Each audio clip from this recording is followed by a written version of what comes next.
ವಿನಂತಿಯನ್ನು ಮಾಡಿಕೊಳ್ತೀನಿ. ಸಮಸ್ಯೆಗೆ ಪರಿಹಾರ ಇದ್ದೇ ಇರ್ತದೆ. ಪರಿಹಾರ ನಾವು ಪಡ್ಕೊಳ್ತಕ್ಕಂಥ ಪ್ರಯತ್ನ ಮಾಡದೆ ಹೋದರೆ ಹಗ್ಗ ಜಗ್ಗಾಟಿನಲ್ಲಿ ಏನಾದರೂ ಅನಾಹುತ ಆಗ್ಬೋದು. ಆದರೆ ನಾನು ನಿಮಗೊಂದು ಘಟನೆ ಜ್ಞಾಪಕ್ಕೆ ತರ್ತೀನಿ. ತಮ್ಮ ಹೋರಾಟದಲ್ಲಿ ಎಲ್ಲ ಶಕ್ತಿಗಳಿದ್ದು, ಆದರೆ ಒಂದು ಆಕಸ್ಮಿಕ ಘಟನೆ ಇಡೀ ರೈತ ಕುಲಕ್ಕೆ ಒಂದು ಅಪಮಾನ ಮಾಡ್ತಕ್ಕಂಥ ಸ್ಥಿತಿ ಉದ್ಭವ ಮಾಡ್ತದೆ. ರೈತರ ಕಬ್ಬು ಸುಡ್ತಾರೆ ಅಂತಕ್ಕಂಥ ಸ್ಥಿತಿ ಬರಬಾರ್ದು. ಆದರೆ ನನ್ನ ಕಣ್ಣೆದುರಿಗೆ ಅದು ಆಗಲಿಲ್ಲ. ನಾನು ಹಿಂದೆ ಆದರೂ ಕೂಡ ಮುಂದೆ ಆಗಬಾರ್ದು ಅನ್ನುವಂಥ ಕಳಕಳಿಯ ಮನವಿಯನ್ನು ನಾನು ಮಾಡ್ಕೊಳ್ತೀನಿ. ಅದು ಗುರ್ಲಾಪುರ ಒಂದು ಹೋರಾಟ ಏನಿತ್ತು, ಅದು ಒಂದು ಊರಿನ ಒಂದು ಜಿಲ್ಲೆಯ ಅಥವಾ ಒಂದು ಸಮಾಜದ ಶಕ್ತಿ ಅಲ್ಲ, ಅದು ಇಡೀ ರಾಜ್ಯ ರೈತ ಸಂಘದ ಶಕ್ತಿ ಅಂತ ಹೇಳಿದರೆ ಅದು ತಪ್ಪಾಗಲಿಕ್ಕಿಲ್ಲ ಅಂತ ನಾನು ಹೇಳಬೇಕು. ಅದು ಮುಗಿದ ಮೇಲೆ ಸಾಮರಸ್ಯದಿಂದ ಇವತ್ತು ಎಲ್ಲ ಕಾರ್ಖಾನೆಗಳು ಇವತ್ತು ಕಬ್ಬು ನುರಿಸ್ತಕ್ಕಂಥ ಪ್ರಯತ್ನ ಪ್ರಾರಂಭ ಮಾಡಿದ್ದಾವೆ. ಅದು ಮಾಡದೆ ಹೋಗಿದ್ದಿದ್ರೆ ರೈತರು ಕೂಡ ಸಂಕಷ್ಟಕ್ಕೆ ಸಿಲುಕ್ತಿದ್ರು. ನಿಮಗೆಲ್ಲ ಗೊತ್ತಿದೆ, ಕಬ್ಬು ಕಡಿಯಂಥ ಗ್ಯಾಂಗ್ಗಳು ಯಾವ ರೀತಿ ನಿಮ್ಮನ್ನು ಶೋಷಣೆ ಮಾಡ್ತಾವೆ ಅನ್ನೋದು. ಒಂದು 2 ದಿವಸ ತಡ ಆದರೆ ಒಂದು 500 ರೂಪಾಯಿ ಜಾಸ್ತಿ ಬೇಡ್ತಾರೆ ಅವರು. ಕೆಲವು ಕಡೆ 1000 ಬಿಡ್ತಾರೆ, ಕೆಲವು ಕಡೆ 2000 ಬಿಡ್ತಾರೆ. ಆದರೆ ಕಬ್ಬು ಗರಿ ಹಾಕ್ತಂದರೆ ಅದು ನಮ್ಮದೇ ನುಕ್ಸಾನ ಆಗ್ತದೆ. ಇದನ್ನೆಲ್ಲ ಮನವರಿಕೆ ಮಾಡಿಕೊಂಡು ನಿಮ್ಮ ರೈತ ನಾಯಕರು ಭಾಳ ಆಕ್ರೋಶದಲ್ಲಿದ್ದರೂ ಕೂಡ ಭಾಳ ದೊಡ್ಡ ಸಂಯಮವನ್ನು ಪ್ರದರ್ಶನ ಮಾಡಿರ್ತಕ್ಕಂಥ ರೈತ ಸಂಘಟನೆ ಅಂದರೆ ಅದು ಕರ್ನಾಟಕ ರೈತ ಸಂಘದ ಹಸಿರು ಸೇನೆ ಅಂತೇಳಿ ಭಾಳ ಹೆಮ್ಮೆಯಿಂದ ನಾನು ಹೇಳಬೇಕಾಗ್ತದೆ. ಅಲ್ಲಿ ಯಾವುದೇ ಅಹಿತಕರ ಘಟನೆ ಆಗದ ಹಾಗೆ ತಾವು ಪ್ರಯತ್ನ ಮಾಡಿ ರಾಜ್ಯದ ರೈತರಿಗೆ, ಇಡೀ ದೇಶದಲ್ಲಿ ಯಾವುದೇ ರಾಜ್ಯ ಕಬ್ಬಿನ ರೈತರಿಗೆ ಹೆಚ್ಚಿನ ಬೆಳೆ ಕೊಡಿಸಿರ್ತಕ್ಕಂಥ ರಾಜ್ಯ ಇದ್ದರೆ ಅದು ಕೇವಲ ಕರ್ನಾಟಕ ಅಂತೇಳಿ ಇವತ್ತು ನಾನು ಹೆಮ್ಮೆಯಿಂದ ಹೇಳಬೇಕಾಗ್ತದೆ. ನೀವು ಪಕ್ಕದ ಮಹಾರಾಷ್ಟ್ರದ ಉದಾಹರಣೆ ಹೇಳ್ಬೋದು, ಉತ್ತರ ಪ್ರದೇಶದ ಉದಾಹರಣೆ ಹೇಳ್ಬೋದು. ಆದರೆ ಉತ್ತರ ಪ್ರದೇಶದಲ್ಲಿ ಭಾಳ ದೊಡ್ಡ ರೈತ ಅಂದರೆ 5ರಿಂದ 10 ಎಕರೆ ಇರ್ತಕ್ಕಂಥ, ನಮ್ಮಲ್ಲಿ 20, 30, 40 ಎಕರೆ ಕಬ್ಬು ಬೆಳೀತಾರೆ. ಪಕ್ಕದ ಮಹಾರಾಷ್ಟ್ರದಲ್ಲಿ ಕೂಡ ಇಷ್ಟು ಬೆಲೆ ಸಿಗಲಿಲ್ಲ. ಇವತ್ತು ನಿಮ್ಗೆ ಹೇಳಬೇಕಾದ್ರೆ, ಇವತ್ತು ಆಗ್ತಾನೆ ಚುನ್ನಪ್ಪಣ್ಣ ಹೇಳಿದರು, ಮಂಡ್ಯ, ಮೈಸೂರು, ಚಾಮರಾಜನಗರದಲ್ಲಿ ಕಡಿಮೆ ಸಿಗ್ತಾ ಇದೆ ಅವರಿಗೆ ಅಂಥೇಳಿ. ನಾವು ಒಂದು ನಿರ್ಣಯವನ್ನು ಮಾಡಿದ್ದೀವಿ, ರಾಜ್ಯದ ಉದ್ದಗಲಕ್ಕೂ ಏನು ಸರ್ಕಾರದ ಪ್ರೋತ್ಸಾಹನ 100 ರೂಪಾಯಿ ಕೊಡಬೇಕು, ಅದನ್ನು ಯಾವುದೇ ರೈತರಲ್ಲಿ ಭೇದ ಭಾವ ಇಲ್ಲದೆ ಎಲ್ಲ ರೈತರಿಗೆ ಕೊಡಿಸ್ತಕ್ಕಂಥ ಪ್ರಯತ್ನ ನಾವು ಮಾಡ್ತೀವಿ ಅಂತಕ್ಕಂಥ ಮಾತನ್ನು ಇವತ್ತು ನಾನು ಹೇಳಲಿಕ್ಕೆ ಇಚ್ಛೆ ಪಡ್ತಾ ಇದ್ದೀನಿ.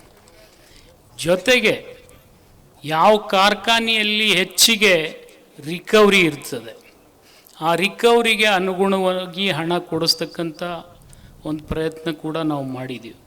ಮತ್ತು ನಮ್ಗಿಂತಲೂ ಮೊದಲು ಸರ್ಕಾರ ಬರೋಕ್ಕಿಂತಲೂ ಪೂರ್ವದಲ್ಲಿನೇ ವಿಶೇಷವಾಗಿ ಬೆಳಗಾವಿ ಜಿಲ್ಲಾಧಿಕಾರಿಗಳು, ಜಿಲ್ಲಾ ಪೊಲೀಸ್ ವರಿಷ್ಠಾಧಿಕಾರಿಗಳ ಜೊತೆ ತಾವು ಸಂವಾದ ಮಾಡಿ ಇಡೀ ರಾಜ್ಯದ ರೈತರಿಗೆ 200 ರೂಪಾಯಿ ಹೆಚ್ಚಿಗೆ ಕೊಡಿಸಿರ್ತಕ್ಕಂಥ ಶಕ್ತಿ ಯಾವುದಾದ್ರೂ ಜನರಿಗಿದ್ರೆ ಅದು ಕರ್ನಾಟಕ ರಾಜ್ಯ ರೈತ ಸಂಘಕ್ಕೆ ಅಂತೇಳಿ ಭಾಳ ಹೆಮ್ಮೆಯಿಂದ ನಾನು ಹೇಳಬೇಕಾಗ್ತದೆ. ನಿಮ್ಮನ್ನು ನೋಡಿ ಇಡೀ ರಾಜ್ಯದ ಬೀದರ್ ಹಿಡ್ಕೊಂಡು ಚಾಮರಾಜನಗರವರೆಗೆ ಎಲ್ಲ ರೈತರಿಗೆ ಸಹಾಯ ಆಗಿದೆ. ಆ ಎಲ್ಲ ಪ್ರಯತ್ನ ಇದು ನಿರಂತರವಾಗಿ ನಡಿಬೇಕು. ಅದು ಕೇವಲ ಈ ವರ್ಷಕ್ಕೆ ಸೀಮಿತವಾಗಬಾರ್ದು. ಬರುವ ವರ್ಷ ಇರಲಿ, ಅದರ ಮುಂದಿನ ವರ್ಷ ಇರಲಿ, ಎಲ್ಲ ವರ್ಷ ಈ ಪ್ರಯತ್ನ ನಿರಂತರ ನಿಮ್ಮ ರೈತ ಸಂಘದ ಸಲಹೆ ಸೂಚನೆ ಮೇರೆಗೆ ಜರುಗಲಿ ಅಂಥೇಳಿ ಹಾರೈಸ್ತಾ, ಇವತ್ತು ಅನೇಕ ಸಲಹೆಗಳನ್ನು, ಇವತ್ತು 23 ಸಲಹೆಗಳನ್ನು ಇವತ್ತು ಈ ವೇದಿಕೆ ಮುಖಾಂತರ ತಾವು ಕೊಟ್ಟಿದ್ದೀರಿ.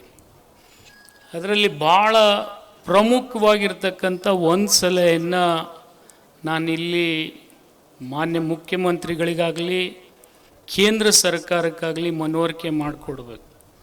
ಅದೇನಪ್ಪ ಅಂದರೆ, ರೈತ ಏನೇ ಬೆಳೆದ್ರೂ ಒಂದು ಯೋಗ್ಯ ಬೆಲೆ ಸಿಗಬೇಕು. ಇವತ್ತು ಬಾಟಾ ಚಪ್ಪಲಿ ತೊಗೊಳಿಕ್ಕೆ ಹೋದರೆ ಅವ್ನು ಸಿಕ್ಕಾಕಿಟ್ಟಿರ್ತಾನೆ 999 ರೂಪಾಯಿ ಅಂಥೇಳಿ. ಒಂದು ರೆಡಿಮೇಡ್ ಅಂಗಡಿಗೆ ಹೋದರೆ ಅವರು ಸಿಕ್ಕಾಕಿಟ್ಟಿರ್ತಾರೆ, ಈ ಬಟ್ಟೆಗೆ, ಈ ಶರ್ಟಿಗೆ, ಈ ಪ್ಯಾಂಟಿಗೆ ಇಷ್ಟು ಅಂತೇಳಿ, ಈ ಸೀರೆಗೆ ಇಷ್ಟು ಅಂಥೇಳಿ ಬರೆದು ಹಾಕ್ತಾರೆ. ಆದರೆ ರೈತ ಬೆಳೆದಂಥ ಬೆಳೆಗೆ ದೇಶದಲ್ಲಿ ಸ್ಥಿರವಾದಂಥ ಬೆಲೆ ಇಲ್ಲ. ನಾನು ಹಾರೈಸ್ತೀನಿ ಏನಪ್ಪ ಅಂದರೆ, ಮೋದಿಯವರು 12 ವರ್ಷ ಆಗ್ತಾಯಿದೆ ಪ್ರಧಾನಮಂತ್ರಿ ಆಗಿ, ಇನ್ನೊಂದು 10 ವರ್ಷ ಇರಲಿ, ನಂದು ಅಭ್ಯಂತರ ಇಲ್ಲ. ಅವ್ರು ಇರುವುದರೊಳಗಾಗಿ ರೈತ ಬೆಳೆದಂಥ ಬೆಳೆಗೆ ಅದು ಒಂದು ಯೋಗ್ಯ ಬೆಲೆ ಕೊಡ್ತಕ್ಕಂಥ ಸರ್ಕಾರ ಆಗಲಿ ಅಂಥೇಳಿ ನಾನು ಹಾರೈಸ್ತೀನಿ. ಯಾಕಂದರೆ ಕೇವಲ 23-22 ದಿನಸಿಗಳನ್ನು ನಾವು ಬೆಳೆದಿಲ್ಲ. ನನಗೊಮ್ಮೆ ಕೆಟ್ಟ ಅನ್ನಿಸ್ತದೆ. ಈಗ ತಾನೇ ಚುನ್ನಪ್ಪಣ್ಣ ಮಾತಾಡಾಗ ಒಣ ದ್ರಾಕ್ಷಿ 500 ರೂಪಾಯಿ KG ಆಗಬೇಕು ಅಂತ ಹೇಳಿದರು. ಚುನ್ನಪ್ಪಣ್ಣನಕ್ಕಿಂತಲೂ ಮೊದಲು ದ್ರಾಕ್ಷಿ ಬೆಳೆದವ ನಾನೇ. ಆದರೆ ದ್ರಾಕ್ಷಿ ಒಂದು ಕಾಲದಲ್ಲಿ ನಾನು ಯಾಕೆ ಬೆಳೆದೆ ಅನ್ನಿಸ್ತು. ಯಾಕಂದರೆ ಮಗಂದು ಉಳ್ಳಾಗಡ್ಡಿಗೆ ದ್ರಾಕ್ಷಿಕಿನ ಹೆಚ್ಚು ಕಿಮ್ಮತ್ತಿತ್ತು. ಆ ಉಳ್ಳಾಗಡ್ಡಿ ಹೆಸರು ಹೇಳೇ ದಿಲ್ಲಿ ಸರ್ಕಾರ ಕಿತ್ಕೊಂಡು ಹೋಯ್ತು, ನಿಮಗೆಲ್ಲ ಗೊತ್ತದು. ಈಗೂ ಹಂಗೆ ಆಗ್ಯದ. ನನಗೆ ಮೊನ್ನೆ ಅನ್ನಿಸ್ತಿತ್ತು, ಟಮಾಟಿ ಈ ದ್ರಾಕ್ಷಿ ಬೆಳೆ ಬದಲು ಟಮಾಟಿ ಬೆಳೆದಿದ್ರೆ 100 ರೂಪಾಯಿ ಕಿಲೋ ಹೋಗ್ತಿತ್ತಲ್ಲ ಅಂಥೇಳಿ. ಒಮ್ಮೊಮ್ಮೆ ಬೆಳ್ಳುಳ್ಳಿಗೆ 400-4,000 ರೂಪಾಯಿ ಕಿಲೋ ಹಾಕೋದು. ಇದು ಎಲ್ಲ ಆಗಬಾರ್ದು. ನಮಗೆ ಕಡಿಮೆನೇ ಬರಲಿ, ನಮಗೊಂದು ಸ್ಥಿರವಾದಂಥ ಬೆಲೆ ಇರಲಿ. ನಾವು ಅಂಥ ಪ್ರಧಾನಮಂತ್ರಿಯನ್ನು ಬಯಸಬೇಕು. ಯಾಕಂದರೆ ಇದು ದೇಶ ದೊಡ್ಡದು. ಇವತ್ತು ಒಂದೇ ಕರ್ನಾಟಕ, ಒಂದೇ ಮಹಾರಾಷ್ಟ್ರ, ಒಂದೇ ತಮಿಳುನಾಡು ಇದ್ದರೆ ಏನೂ ಆಗ್ತಿರಲಿಲ್ಲ. ಆದರೆ ಎಲ್ಲ 31 ರಾಜ್ಯಗಳು ಸೇರಿಸಿ, ಕೆಲವು ಕೇಂದ್ರಾಡಳಿತ ಪ್ರದೇಶ ಸೇರಿಸಿ ಇವತ್ತು ದೇಶ ಕಟ್ಕೊಂಡು ಕೂತೀವಿ ನಾವು. ನಮ್ಮ ಪಕ್ಕದ ಮಹಾರಾಷ್ಟ್ರಕ್ಕೆ ಒಂದು ಆರ್ಣಿ, ನಮಗೊಂದು ಆರ್ಣಿ ಆದರೆ ನಮ್ಮನ್ನು ಬಡಿತಾರೆ ನಾಳೆ ಜನ. ಇವತ್ತು ಭಾಳ ನೋವು ಅನ್ನಿಸ್ತದೆ. ರೈತ ಬೆಳೆದಂಥ ಬೆಳೆಗೆ ಒಂದು ಯೋಗ್ಯ ಬೆಲೆ ಕೊಡಲಿಕ್ಕೆ ಆಗ್ತಾಯಿಲ್ಲ. ಅದು ನಮ್ಮ ಪಕ್ಷ ಇರಲಿ, BJP ಇರಲಿ, ದಳ ಇರಲಿ, ಅದನ್ನು ನಾವು ಎಲ್ಲರೂ ಕೂಡಿ ಮಾಡಬೇಕು. ನಾನು ಒಂದೇ ಪಕ್ಷತ್ತಲ್ಲ, ನಮ್ಮ ಎಲ್ಲರನ್ನ ನಿರ್ವಹಿಸ್ತಕ್ಕಂಥ, ಅಂಕುಶವನ್ನು ಹಾಕ್ತಕ್ಕಂಥ ಶಕ್ತಿ ಯಾರಿಗಾರಿದ್ದರೆ ಅದು ಕೇವಲ ರೈತರಿಗೆ ಮಾತ್ರ ಇದೆ ಅನ್ನತಕ್ಕಂಥ ಮಾತನ್ನು ನಾನು ಹೇಳ್ತಾ ಇದ್ದೀನಿ.